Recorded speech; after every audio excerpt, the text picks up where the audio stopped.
Bonjour. Attends. Oh, t'as vu ce qu'ils ont dit dans le précédent numéro? Franchement, moi j'aurais pas aimé à ta place. Hein. Débile ou quoi? Les gens ont fait plein de commentaires constructifs. Ah ouais, c'est constructif de dire, quand tu parles, tu peux mettre une musique en fond et la couper de temps en temps. Par exemple, quand l'autre débile parle derrière la porte. Trouve ça constructif, toi? C'est ça parce qu'il t'a traité de débile. Tu veux embarquer dans ta solitude avec toi, c'est ça? Non, c'est pas vrai. Non, c'est pas vrai. Non, c'est pas vrai. Bref, bienvenue dans InfoCiné. Et je suis pas débile, hein.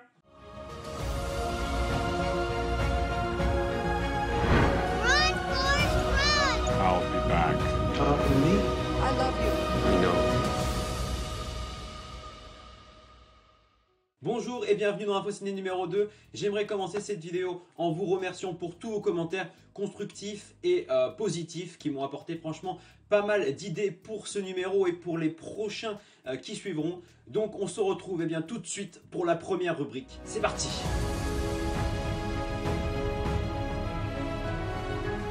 Lundi, Bob Iger quittera ses fonctions de PDG de Disney en 2021. Aux commandes depuis 2005, le PDG de Disney aura laissé son empreinte dans l'entreprise aux grandes oreilles. Durant ces 16 années, Bob, oui parce que bon, je le connais donc maintenant on s'appelle comme ça. Durant ces 16 années, il a joué un rôle important dans le rachat des licences de Marvel et de Lucasfilm notamment. Du coup, on dit merci qui pour Iron Man et Star Wars? Merci Jackie Michel. Faut tout le temps que tu gâches tout, mec. Mardi, souvenez-vous, la semaine dernière, on a parlé de Disney Plus et de tout ce qu'il allait avoir sur cette plateforme. Et bien aujourd'hui, je vais en remettre une couche. Ça continue encore et encore. Si je vous dis Hulk, vous connaissez? Ah bien sûr, c'est celui qui apparaît sur les boîtes de conserve Bonduel. Non, moi je crois qu'il faut que vous arrêtiez d'essayer de dire des trucs. Eh bien, Hulk aura le droit peut-être à sa série version féminine. Oui, une série centrée sur She-Hulk qui, après avoir pris une balle, va voir son sang transfusé par Bruce Banner et va donc acquérir ses compétences. Lors de sa transformation, sa personnalité ne va pas changer, contrairement à Hulk. Si Marvel Studios respecte ses engagements sur le fait que l'on verrait les acteurs originaux dans les séries respectives sur Disney+, cela voudrait dire que Mark Ruffalo pourrait faire son apparition dans cette série. Mercredi, on a tous déjà joué au moins une fois au Playmobil. Non, moi c'était des Lego, pas des Playmobil. Ok, on a déjà au moins une fois entendu parler des Playmobil. C'est quoi des Playmobil? D'accord, je laisse tomber. Playmobil, comme ses confrères, aura le droit à son film. Avec en voix française, Kad Merad, Franck Dubosc, Jennifer et Jérôme Commandeur. Et en voix originale, Daniel Radcliffe, Anya Taylor-Joy, Adam Lambert et Meghan Trainor. Je vous en dis pas plus, je vous laisse tout de suite avec ces quelques images. C'est parti. Suivez-moi. Ah non, celle-là c'est que pour les ordures. J'arrive pour te sauver, petit frère! Le film sortira le 7 août prochain dans les salles. Jeudi, direction Cannes. On part en voyage? Non, parce qu'en fait, moi je suis prêt là. Ah non, là je vais juste parler du festival, c'est tout. Ah d'accord. En tout cas, c'est pas cool de faire de faux espoirs comme ça. Hein. C'est pas cool. Moi je te le dis. Passons à autre chose, le festival présente la liste de tous les films qui y seront présentés. On va pas s'attarder sur tous les films, mais vous pouvez trouver tous les détails du festival dans la description. Pour en citer quelques-uns, nous aurons le droit à The Dead Don't Die, un film porté par Bill Murray et Adam Driver, qui fera l'ouverture du festival.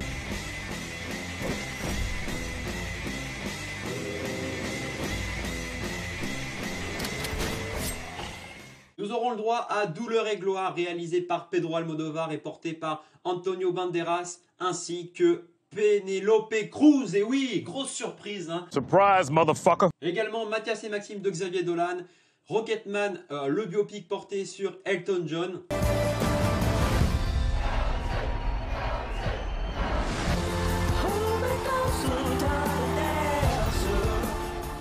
Et une série Too Old to Die Young, réalisée par le réalisateur de Drive et portée par Miles Teller.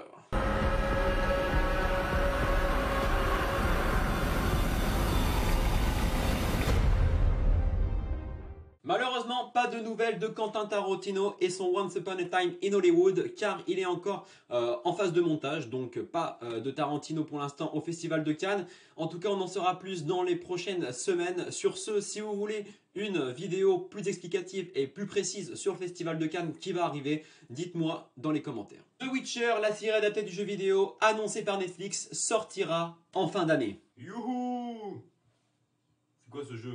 Jeu adapté d'une série littéraire qui retrace la vie et les aventures d'un sorceleur, Gérald de Rive. Très bien, je trouverai votre biquette. Vous allez me dire, c'est quoi un sorceller? Les sorceleurs sont des tueurs surentraînés et ayant subi des mutations génétiques et leur donnent des pouvoirs surnaturels. Série portée par Henri Cavill, la productrice a annoncé que la série respectera fidèlement le jeu vidéo et que la série ne sera pas destinée au public de Oui Oui.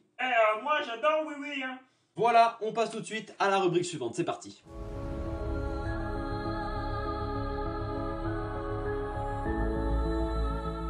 Ce mercredi dans les salles, pas beaucoup de films par rapport à la semaine dernière, mais 3 films principaux qui vont sortir dans nos salles.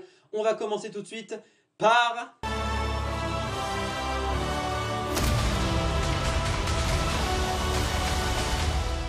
L'un des films les plus attendus de cette année fera son apparition ce mercredi dans nos salles. Ce film conclura un chapitre important du MCU.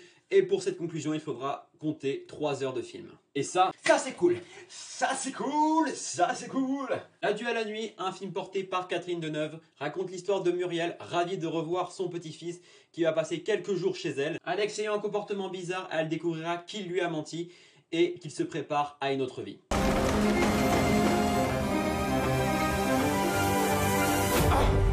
Ouvre. Non.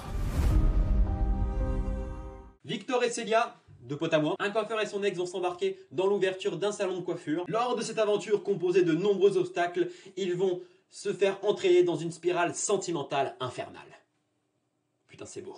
Je vais faire ce qu'il faut pour finaliser votre dossier, mais c'est pas gagné. Hein. C'est le bordel, ouais. Attends, et tu me balances ça comme ça là?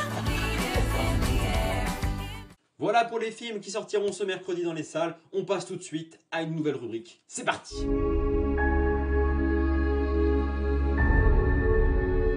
L'avant-première, un film, un avis. Nous finirons ensemble. La suite du film Les Petits Mouchoirs sort dans les salles le 1er mai. Privilégié de par ma situation géographique, j'ai pu voir le film en avance. Ouais, c'est ça, commence pas à te la péter. Hein. Mon avis par rapport au film, nous finirons ensemble. Je l'ai trouvé aussi bon que Les Petits Mouchoirs. On retrouve la bande qu'on a kiffé dans le premier opus. On a toujours ce qu'on avait dans le premier, bien évidemment, c'est-à-dire la tristesse, la joie, la comédie. Et franchement, ça fait plaisir parce que c'est hyper bien dosé. Les personnages sont hyper bien écrits par Guillaume Canet, qui a le don de bien les placer dans son histoire qui est hyper bien écrite. Quand je suis allé le voir sans préjugés. Déjà, j'imaginais très mal une suite au Petit Mouchoir. Et du coup, je me suis dit, bon, on verra ce que ça va donner. Et donc, j'ai kiffé. Donc, si vous voulez mon avis un peu plus complet, parce que j'ai beaucoup de choses à dire sur ce film, et du coup, là, c'était assez court pour pas prendre tout le temps de InfoCiné sur cette avant-première, n'hésitez pas à répondre au petit sondage qui s'est affiché tout à l'heure en cliquant sur le petit i. En plus, pas besoin de quitter la vidéo, vous avez juste à cliquer. Et on va passer tout de suite à la dernière rubrique que vous connaissez tous maintenant. The InfoCiné Awards goes to...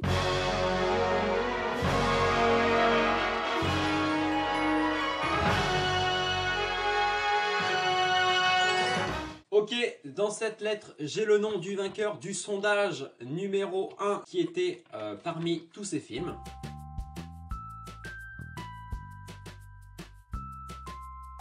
La semaine dernière, je vous avais demandé de choisir entre 6 films. 5 plus exactement, il faut être précis. Oui, je me suis fait que dans le sondage, je ne pouvais mettre que 5 propositions, mais ça je ne le savais pas avant. Du coup, j'ai dû faire un choix et j'ai enlevé Ben-Hur. Mais cela ne vous a pas empêché de voter. Et... And the InfoCiné Awards goes to... Aujourd'hui, je n'ai plus qu'une vie à prendre. Et j'en aurai fini. Alors prends-la tout de suite.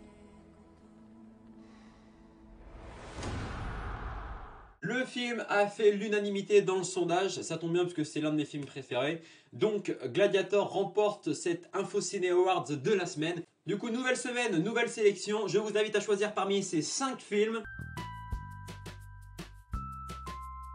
Kid Grease, Dirty Dancing, Footloose, Pretty Woman and The Saturday Night Live gagnera The InfoCiné Awards de cette semaine. Eh bien, c'est à vous de répondre dans le petit sondage qui s'affiche juste en haut. Et j'annoncerai la semaine prochaine le InfoCiné Awards de la semaine. Voilà, c'est la fin du deuxième numéro d'InfoCiné. J'espère que vous avez aimé. Merci pour tous vos conseils, pour tous vos avis, pour toutes vos critiques que vous avez données dans le précédent numéro. J'ai des idées qu'on m'a données qui sont très bonnes, mais que je n'ai pas encore mises en place dans ce numéro-là, mais que je mettrai en place dans les numéros suivants. J'attends d'avoir les bonnes dispositions pour pouvoir les mettre en place. Mais en tout cas, ça va arriver très prochainement dans les numéros qui suivent, tout simplement. N'hésitez pas à donner vos avis et vos critiques dans les commentaires pour faire évoluer encore cette émission. Merci à vous, n'hésitez pas à partager la vidéo, ça ferait connaître encore plus Info Ciné. N'oubliez pas le petit pouce bleu qui fait plaisir. Sur ce, on se donne rendez-vous la semaine prochaine pour le prochain numéro. Et je vous dis, passionnés de séries, passionnés de cinéma, on se retrouve la semaine prochaine. Salut! On va toujours pas à la plage?